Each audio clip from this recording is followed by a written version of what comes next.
dowladda Itoobiya oo qoraal aan loogaga baran ugu jawaabtay dowladda federaalka Soomaaliya wuxuu yahay qoraalkaasi warbixintan ayaan idinkula wadaagi doonaa daawade balse marka hore muuqaalka laag saar siina sheer garay boggana falowde dowladda federaalka Itoobiya ayaa soo qortay qoraal ay iskaga fogeynayso eedeemihii ay dowladda federaalka Soomaaliya u jeedisay oo ay ugu dambeysay midii hubka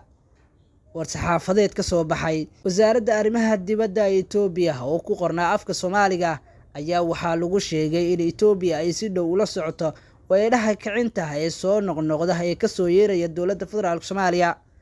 si ka duwan eedeymaha aan salka lahayn ee dowladda Soomaaliya 30 sano iyo dheeraad Itoobiya waxay si hagar la'aan ah ugu tafaxeedatay ka shaqeynta xasiloonida iyo dowlad dhiska dadka walaalaha ee Soomaaliyeed oo ay u hurtay naf iyo maal ayaa lagu yiri qoraal ka soo baxay dowladda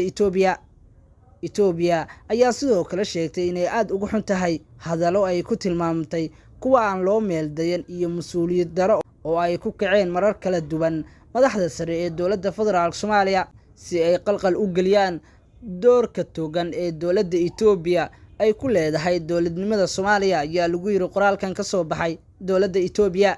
iyada oo maanka lagu haya isku tiirsanaanta xooggan ee mandaqada xiriirka dhaqanka iyo midka taariikheed ee ku dhidban dhiigga iyo dhidid wadaaga Itoobiya waxay qaadatay inaysan degdeg u siinin eedeymaha marin hawaabsan ee ka soo burqanaya madaxda Soomaaliya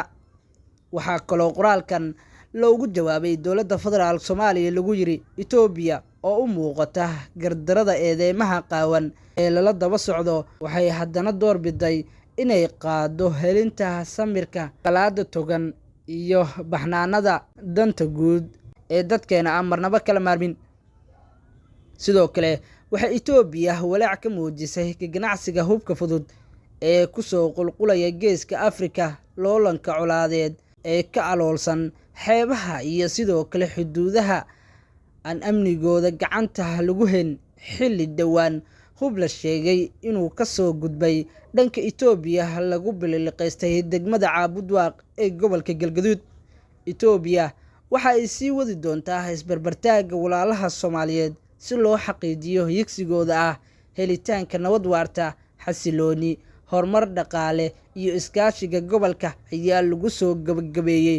qoraalkan oo ku saxiixnaa afhayeenka wasaaradda arrimaha dibadda ee dowladda Itoobiya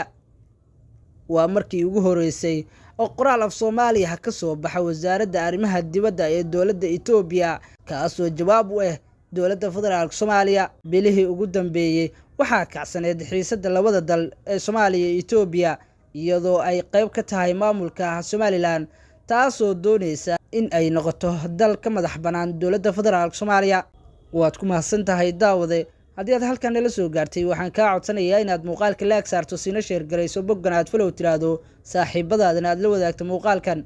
mahadsanid